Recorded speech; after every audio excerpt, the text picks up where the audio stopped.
ದೇವಸ್ಥಾನ ಯಾವ್ದಿದೆ ಇಲ್ಲಿ ರೀ ನಮ್ಮ ಚನ್ನಬಸವ ಅಂತ ಇದೇನ್ರಿ ಇಡೀ ನಮ್ಮ ವಿಶ್ವದಲ್ಲಿ ರೀ ಇಲ್ಲಿ ಹುಟ್ಟಿ ನಮ್ಮ ಇದು ಇಲ್ಲಿ ಒಳ್ಳೆದಲ್ಲಿ ದೇವ್ರ ತಾಲೂಕದಲ್ಲಿ ಅಂತ ವಿಶ್ವದಂತ ದಾಖಲೆ ದೇವಸ್ಥಾನ ಶ್ರೀ ಚನ್ನಬಸವೇಶ್ವರ ಆರೋಢ ಮಠ ಗಲಗಂತ.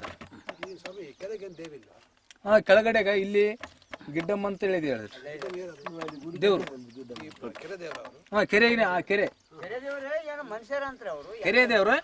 ಆ ನಂತರ ಕೆರೆಗೆ ನಾವು ನೀರು ತಗೊಳ್ಬೇಕಾಗಿತ್ತಪ್ಪ ಅಂದ್ರೆ ನಾವು ಅಲ್ಲೆಲ್ಲ ಅದು ಬಾಗಣ ಕೊಡ್ತಾರಲ್ರಿ ಫಸ್ಟ್ ಸ್ಟಾರ್ಟಿಂಗ್ ರೀ.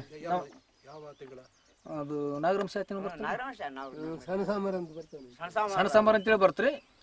ಯಾವ ತಿಂಗಳಲ್ಲಿ ಬರುತ್ತೆ?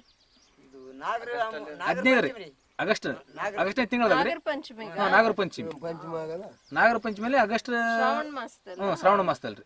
ಅದೇ 1-2 ನಾವು ಇಲ್ಲಿ ನೀರು ತಕ್ಕಂತೀವಿ ಜನಗಳಿಗೆ ನಮಗೆ ಬೇಕಾಗ್ತದ ಆ ಟೈಮ್ದಾಗ. ಪೂಜೆ ಮಾಡ್ಕೊಂಡು ಒಳ್ಳೆ ರೀತಿಯಿಂದ ಅವಾಗ ಹಣ್ಣು ಹಂಪಲಿ ಕಾಯಿ ಅಥವಾ ದಟ್ಟೆ ಸೀರೆ ಅದೆಲ್ಲ ಹೂವು ಪೂವ ದಂಡೆ ಹಾಕಿ ಒಳ್ಳೆ ಒಂದು ಸೀಮಿತ ಮಾಡಿದಂಗೆ ಮಾಡಿ ಅವರು ಅಲ್ಲೇ ಅವರು ಬರ್ತಾರ ಇಲ್ಲಿ ಪಂಚಾಯತ್ಲಿಂತ. ಪಂಚಾಯತ್ಲಿ ಪೂಜಾರಿ ಯಾರಿಲ್ಲ ಪಂಚಾಯತ್ಲಿಂತ ಬಂದು ಒಳ್ಳೆ ಮುಖಂಡ್ರು ಅಂತೇಳಿ ಅವ್ರನ್ನ ಕರೆಸಿ ಪೂಜೆ ಮಾಡಿ ನೀರು ಬಿಡ್ತಾರೆ. ಇಲ್ಲಿ ಅಪ್ಪನವ್ರ ಇದಾರೆ ಇಲ್ಲಿ ಗಂಗಾಧರ ಅಪ್ಪನವ್ರು ಅಂತಂದ್ರೆ ಒಳ್ಳೆ ನಮ್ಗೆ ಗಾದಿ ಮಾಲಕರು ಊರಿಗೆ. ನಮ್ಮ ಇಡೀ ಯಾವುದೈತಪ್ಪ ಅಂತಂದ್ರೆ ಇಡೀ ನಮ್ಮ ಊರೇ ಹೋಗ್ತದೆ ಅವರಲ್ಲಿ ಮನೆಗೆ.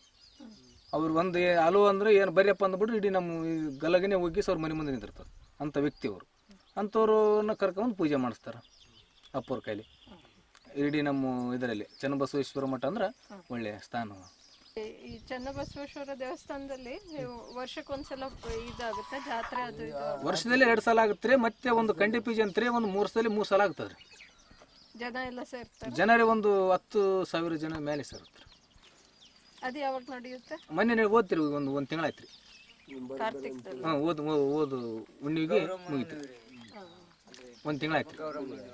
1 ತಿಂಗಳಾಯ್ತು ರೀ. ಜನ ಒಳ್ಳೆ ಪಲ್ಲಕ್ಕಿಲಿಂತ ಊರಾಗ ಮೆರವಣಿಗೆ ಈ ಕಡೆ ಅವರು ಪುರುವಂತಿಗರು ಅವರು ಎಲ್ಲ ಒಳ್ಳೆ ಸಂಸ್ಕೃತಿಯಿಂದ ಮುಗಿಸ್ತಾರೆ ಜಾತ್ರೆ.